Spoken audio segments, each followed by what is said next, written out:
Hello बच्चों, let's see this question. The question says these questions consist of two statements each printed as statement 1 and statement 2. While answering these questions, you are required to choose any one of the following responses, and these are the responses. Statement 1 says xenon atom in XeF2 assumes sp hybrid state, and statement 2 says XeF2 molecule does not follow octet rule. तो यहाँ पे हमारे पास दो statement दी हुई है। सो हम पहली statement देखते हैं। पहली स्टेटमेंट हमसे ये कह रही है कि xenon atom in XeF2 assumes sp hybrid state. So हम पहले ये चेक कर लेते हैं कि xenon की हाइब्रिडाइजेशन क्या आती है XeF2 में। ठीक है, तो हमारे पास है XeF2। XeF2 में हमारा जो सेंट्रल एटम है वो कौन है? xenon है। ठीक है, अब देखो हम अगर यहाँ पे इसका स्टेरिक नंबर निकाले, स्टेरिक नंबर क्या हो जाएगा? जीनॉन के वैलेंस शेल में कितने इलेक्ट्रॉन होते हैं? 8 होते हैं, क्योंकि नोबल गैस है। और इसमें मोनोवैलेंट एटम जो बॉन्डेड है वो कितने हैं? 2 है, कोई चार्ज नहीं है, तो डिवाइड बाय 2, तो ये हो जाएगा 10/2। सो यहाँ से इसका स्टेरिक नंबर आ गया 5। और जब स्टेरिक नंबर 5 आता है तो इसकी हाइब्रिडाइजेशन क्या आती है? ये होता है sp3d हाइब्रिडाइजेशन। ठीक है, यहाँ पे होगी sp3d हाइब्रिडाइजेशन, जहाँ पे दो फ्लोरीन बॉन्ड पेयर बना रहे हैं। ठीक है, तो दो बॉन्ड पेयर हो जाएगा, और यहाँ पे लोन पेयर कितना हो जाएगा? लोन पेयर हो जाएगा 3। ठीक है, सो अगर हम इसका स्ट्रक्चर देखें, स्ट्रक्चर भी ड्रॉ करके देख लेते हैं। तो इसका स्ट्रक्चर किस तरह से आएगा? इसका स्ट्रक्चर होगा, यहाँ पे जीनन एटम होगा, सेंट्रल एटम, फिर उसके पास होंगे दो फ्लोरीन इस तरह से होंगे, और इसके पास 3 लोन पेयर होंगे जो कि इस तरह से होंगे। ठीक है, इस तरह से, और ये इस तरह से एक दूसरे से अटैच होंगे।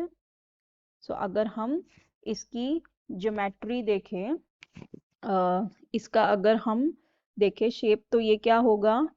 TBP होगा, ट्राइगोनल बाय पिरामिडल हो जाएगा, ट्राइगोनल बाय पिरामिडल हो जाएगा। ठीक है, सो अब हमारी स्टेटमेंट देखते हैं। स्टेटमेंट 1 कह रही थी कि xenon atom in XeF2 assumes sp hybrid state.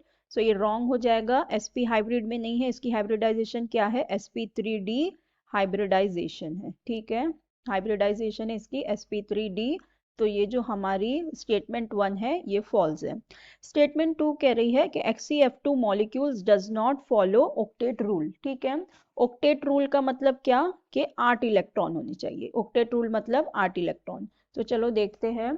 अभी देखो जीनन ने क्या है, जीनन के पास 2 बॉन्ड पेयर है और 3 लोन पेयर है। ठीक है, 2 बॉन्ड पेयर है, 3 लोन पेयर है। सो अगर नंबर ऑफ इलेक्ट्रॉन कैलकुलेट करें, नंबर ऑफ इलेक्ट्रॉन कितने आ जाएंगे?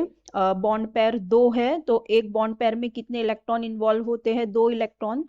यहाँ पे देखो 1 2 3 4। ठीक है, सो 2 बॉन्ड पेयर है, प्लस लोन पेयर कितने हैं? 3 है, और एक लोन पेयर में कितने इलेक्ट्रॉन होते हैं? 2 इलेक्ट्रॉन इन्वॉल्व होते हैं। तो यहाँ से ये क्या आ जाएंगे? 2 2 4 प्लस 3 2 6, तो यहाँ पे आ गए 10 इलेक्ट्रॉन। ठीक है, यहाँ पे देखो 1 2 3 4 5 6 7 8 9 10 इलेक्ट्रॉन इन्वॉल्व हो गए ना इसमें। सो यहाँ पे ये क्या हो रहा है? ये है ग्रेटर देन 8 है, तो मतलब डज नॉट